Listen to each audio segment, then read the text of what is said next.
Okay, so Dr. RJB again, and today I wanted to discuss breakfast. Um, now, the reason I bring up breakfast is the fact that when I was talking to patients, and let's just say they came in because they wanted me to give them a pill to give them energy, I would talk to them about their diets and frequently, they would admit that they didn't eat breakfast. Um, they always say breakfast is the most important meal of the day. It kind of gets your whole metabolism started. So if you are low in calories early in the day, your body is basically going to have to lower your metabolism to compensate. And what that means to you is you're going to feel tired. Um, if you give your body, good energy in the form of breakfast, it can use that energy to fuel your muscles, and you're going to have a lot more, strength and energy because of that. That's the big thing. But, people will say to me, I don't feel like eating breakfast because I don't have the time. Now, I have to admit, early in my medical career, I frequently skipped breakfast. I would skip lunch too, and then I would eat dinner, and then I would just overeat. Um, so it was a good way to get fat. By skipping breakfast, I wound up eating basically dinner and then breakfast and then lunch all around the same time because I had to still get the number of calories in.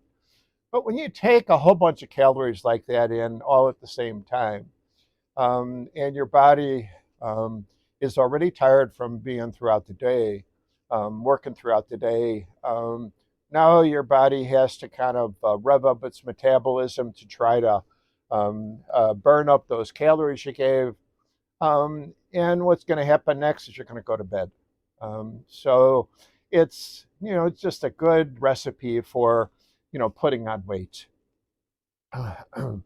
As a matter of fact, they looked at people who were diabetics, and they gave them 1,000 calories for breakfast and 1,000 calories for dinner. So a big breakfast, big dinner. And what they found was that in the people who are diabetics, their blood sugar in the morning was lower than it was when they took the 1,000 calories for dinner. So, in other words, our body does a much better job with breakfast handling calories than it does with dinner later in the day. And you can kind of figure that just like you're tired after work, your body and your metabolism is tired too. So you just don't handle the excess calories that well. And like I said, if you skip breakfast, you skip lunch. So those 600 or 800 calories are going to have to be done later in the day.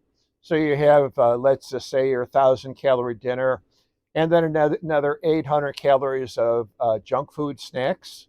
Well, that's going to probably lead to weight problems. So uh, uh, even if you have to be creative, it's a good idea to eat breakfast. Now, when I finally decided that I was going to try to take care of the problem with the weight, I started eating breakfast all the time. Um, and okay, let's just say I'm running out the door because I'm late and I have to get to work on time. So what would I do? Um, I would grab a protein bar and I would grab some cereal that I could eat by hand and put the cereal in a bag, uh, grab the protein bar. I'd basically eat in the car as I'm driving to work. I had a 20-minute drive to work. I could eat both the protein bar and the cereal, and I got some carbs, I got some protein, a little bit of fat. I was golden. Now, another thing that I used to do was occasionally, if I wanted something else for breakfast, I'd make myself a sandwich. There's no rule that says you can't eat a sandwich for breakfast. It doesn't have to always be for lunch. So I would just take some lunch meat, throw it between two slices of bread, um, put it in some sort of a bag out to the car. Um, I had the bag to throw any leftovers away. I would eat the sandwich on the way to work again, and basically I get a breakfast in my tummy somehow. Another thing I've done in the past is just grab a glass of milk. Um, uh, Drink the glass of milk real fast. Milk has a lot of good calories, protein, carbohydrates, fats, all good. For those who can tolerate milk, again, that's a nice way of getting, early start. And they even have something called instant breakfast, which you can mix with the milk. It contains some additional protein, some additional carbs, some vitamins, and there you go. You got a breakfast on the run. So these are all ways that you can use to try to get some calories in the morning.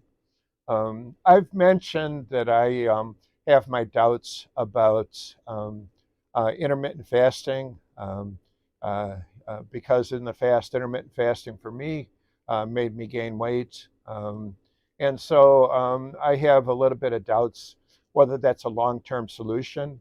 Um, Maybe for the short term, for people who are eating all the time, it might be a good idea, but I just don't think it's a long term situation because long term it made me gain weight.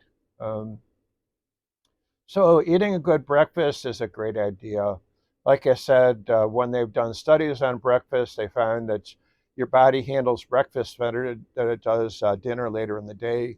And like I said, it's easy enough to kind of grab something and eat it in the car on your way to work. If you take a bus, you can eat it in the bus, eat it on the train. What's the difference? Just try to get some sort of calories in the morning to get your system started. Okay, thanks for listening and check some of my other videos.